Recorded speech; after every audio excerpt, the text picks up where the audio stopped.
Hello and welcome to another ClearWorth Thinkspot. 5 minutes of insights and thinking about a model, concept or theory which I think will be useful to you in your work. Today it's all about you.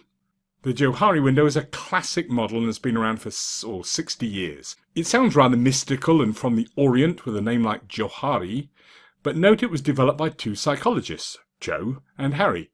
That's where the name comes from. It's been developed in various ways over the years from its original purpose, and I'm going to take you through how we use it in our leadership programs.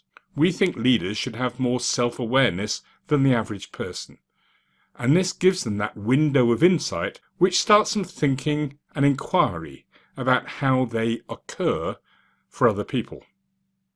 Okay, let's get to work.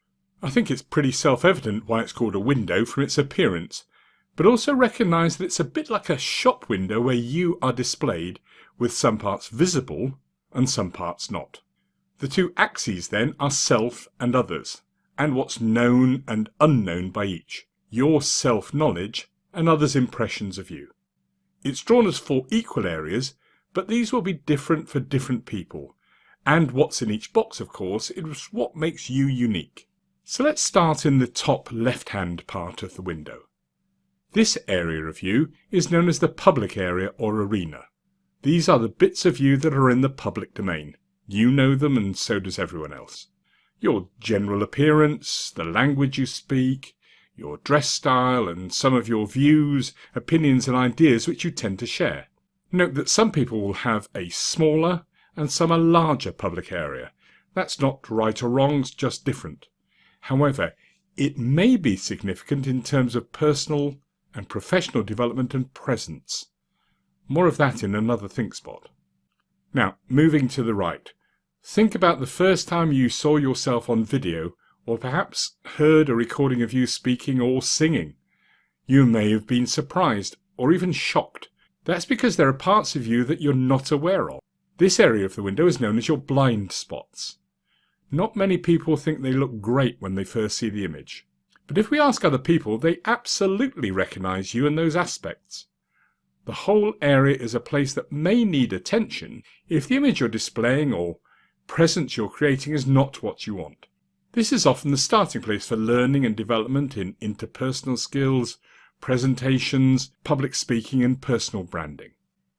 Every one of us has parts of us that we don't like very much. We're not very proud of, don't want to explore too much, and certainly don't tend to share with many or maybe even any others. This is the private area, our hopes and fears, our doubts and dreams, things we wish we hadn't done in life. Regrets I've had a few, as the song goes. Your private area is your secret self, maybe never shared, or only with people you absolutely trust, because this is your vulnerability, the things which can hurt you if exposed. Now this is, of course, a conceptual model, and this next box is always the trickiest one to explain, because we don't even know if it's there. The old philosophical concept of, if a tree falls in the forest and nobody sees it fall, does it really fall, is the general idea. There is, theoretically, an area of you that you don't know about and nor does anyone else. It contains, well, who knows? This is the mystery area. I also call it your potential.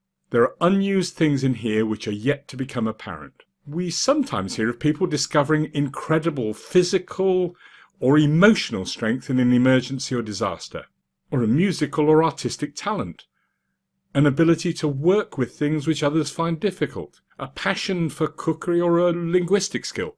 Exciting possibilities, but all of them as yet undiscovered. In our world of personal and professional development, this is the area that can be the start of a whole new journey for people as they realise what's there. So there we are, 4 facets of you. You could fill in 2 boxes right now, the public and private. The blind spots box only gets items in it when you find things out from external sources. And the 4th box? You never know what you might discover once you commit to learning.